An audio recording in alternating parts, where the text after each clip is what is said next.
Hi friends, അപ്പോൾ നല്ല crispy ആയിട്ടുള്ള ഉള്ളിവടയുടെ സൗണ്ടൊക്കെ കേട്ടല്ലോ. ഇന്ന് ഈ റെസിപ്പിയുമായിട്ടാണ് നമ്മൾ വന്നിട്ടുള്ളത്.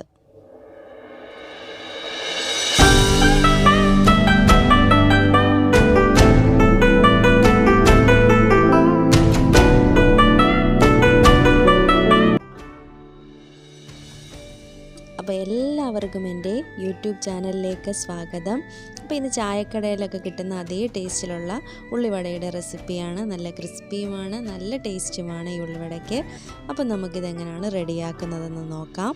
ഇതിന് ഞാനൊരു പാത്രം എടുത്തിട്ട് അതിലേക്കൊരു 1.5 കപ്പ് മൈദപ്പൊടി ഇട്ട് കൊടുക്കുന്നുണ്ട്. ഇനി അതിലേക്ക് ഞാനൊരു 3 സ്പൂൺ അരിപ്പൊടി ഇട്ട് കൊടുക്കുന്നുണ്ട്. ചെറിയ സ്പൂണാണ്. ഇടിയപ്പത്തിനോ അപ്പത്തിനോ ഒക്കെ ഉപയോഗിക്കുന്ന അരിപ്പൊടി ഉപയോഗിക്കാം. പിന്നെ ഇതിലേക്ക് ഞാൻ 1/4 ടീസ്പൂൺ ഉപ്പ് ചേർത്ത് കൊടുക്കുന്നുണ്ട്.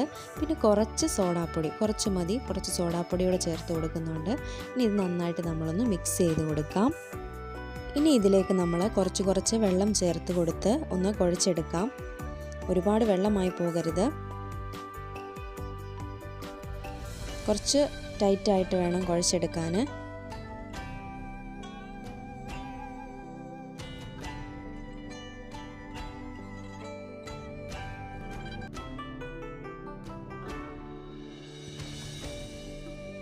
അപ്പോൾ ഈ ഒരു കൺസിസ്റ്റൻസിയിൽ എത്തണം. ഇത്രേ വെള്ളമൊക്കെ ആകാവുള്ളൂ. ഇനി നമുക്കിത് കുറച്ച് നേരം അടച്ച് വെക്കാം.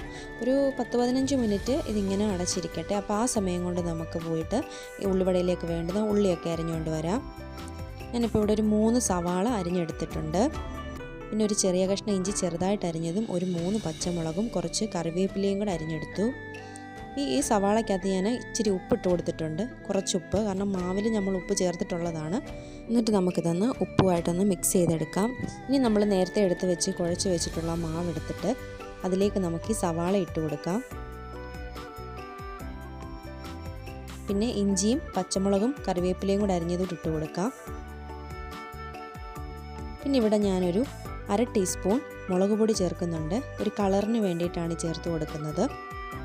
പിന്നെ ഞാനിവിടെ എടുത്തിട്ടുള്ളത് ഒരു 1/4 ടീസ്പൂൺ സാമ്പാർ പൗഡറാണ്. അപ്പോൾ സാധാരണ എല്ലാവരും ഉള്ളിവടയിൽ കായമാണ് ചേർക്കുന്നത്, കായപ്പൊടി. അപ്പോൾ അതിന് പകരം ഞാനിവിടെ ചേർത്തിരിക്കുന്നത് സാമ്പാർ പൊടിയാണ്. അപ്പോൾ സാമ്പാർ പൊടി ചേർത്തെന്ന് വെച്ചിട്ട് ടേസ്റ്റ് വ്യത്യാസമൊന്നുമില്ല. ഒന്നുകൂടെ ടേസ്റ്റ് കൂടിയ പോലെയാണ് എനിക്ക് തോന്നിയത്.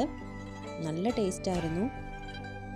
അപ്പോൾ ഇത് നമ്മളൊന്ന് ഇങ്ങനെയൊന്ന് മിക്സ് ചെയ്തെടുത്ത് കുറച്ച് നേരവും കൂടെ വെക്കുക. ഒരു മിനിറ്റ്, 2-5 മിനിറ്റൊക്കെ വെച്ചാൽ മതി. അപ്പോൾ ആ സമയം കൊണ്ട് നമ്മൾ ഒരു പാൻ അടുപ്പിൽ വെച്ച് അതൊന്ന് ചൂടായി വരുമ്പോൾ അതിലേക്ക് വെളിച്ചെണ്ണ ഒഴിച്ച് കൊടുക്കുന്നു. അപ്പം വെളിച്ചെണ്ണ ചൂടായി വരുന്ന സമയത്ത് നമുക്ക് ഉള്ളിവട ഒന്ന് ഇട്ട് കൊടുക്കാൻ വേണ്ടിയിട്ട്, നമ്മുടെ കയ്യിലൊക്കെ ഒട്ടിപ്പിടിക്കാതിരിക്കാൻ വേണ്ടിയിട്ട് ഞാൻ ഒരു അലുമിനിയം ഫോയിൽ പേപ്പർ എടുത്തിട്ട് അതിനകത്തേക്ക് കുറച്ച് മാവ് എടുത്ത് വെച്ചിട്ട് ആ ഉള്ളിവടയുടെ റൗണ്ട് ഷേപ്പൊക്കെ ഒന്നാക്കിയിട്ട് അത് അതേ രീതിയിൽ വെളിച്ചെണ്ണയിലേക്ക് ഇട്ട് കൊടുക്കുകയാണ് ചെയ്യുന്നത്. ഇനി ഉള്ളിവടയൊക്കെ നന്നായിട്ടൊന്ന് ഫ്രൈ ആയിട്ട് വരുമ്പം തിരിച്ചും മറിച്ചും ഒക്കെ ഒന്ന് ഇട്ട് കൊടുത്ത് നന്നായിട്ടൊന്ന് ഫ്രൈ ചെയ്തെടുക്കുക. നല്ല ഒരു ഗോൾഡൻ കളർ ആകുമ്പോഴത്തേക്കിന് നമുക്ക് വറുത്ത് കോരിയെടുക്കാം.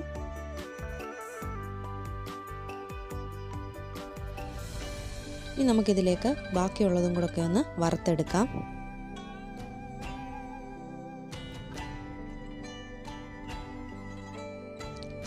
മീഡിയം ഫ്ലെയിമിൽ വെച്ചിട്ടാണ് നമ്മളിതൊക്കെ ഒന്ന് വറുത്തെടുക്കുന്നത്. എന്നാലേ ഉള്ളിയൊക്കെ ഒന്ന് നന്നായിട്ടൊന്ന് മുരിഞ്ഞ് വരത്തുള്ളൂ. ബാക്കിയുള്ളതുകൂടെ നമ്മൾ ഒന്ന് മറിച്ചൊക്കെ ഇട്ടൊന്ന് ഫ്രൈ ചെയ്തിട്ട് ഇതും വറുത്ത് കോരിയെടുക്കാം.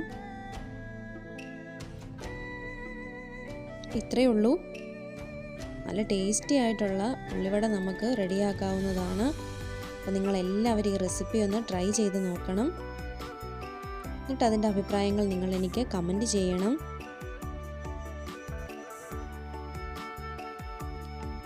അപ്പോൾ എല്ലാവർക്കും ഉള്ളിവട ഇഷ്ടമായെന്ന് കരുതുന്നു. ഇതുവരെ നിങ്ങൾ എൻ്റെ ചാനൽ സബ്സ്ക്രൈബ് ചെയ്തില്ലെങ്കിൽ സബ്സ്ക്രൈബ് ചെയ്യാൻ മറക്കരുത്. തൊട്ടടുത്തുള്ള ബെൽ ഐക്കണും കൂടെ ഒന്ന് ക്ലിക്ക് ചെയ്യണം. എന്നാൽ മാത്രമേ ഞാനിടുന്ന പുതിയ വീഡിയോകളുടെ നോട്ടിഫിക്കേഷൻ നിങ്ങൾക്ക് ലഭിക്കുകയുള്ളൂ.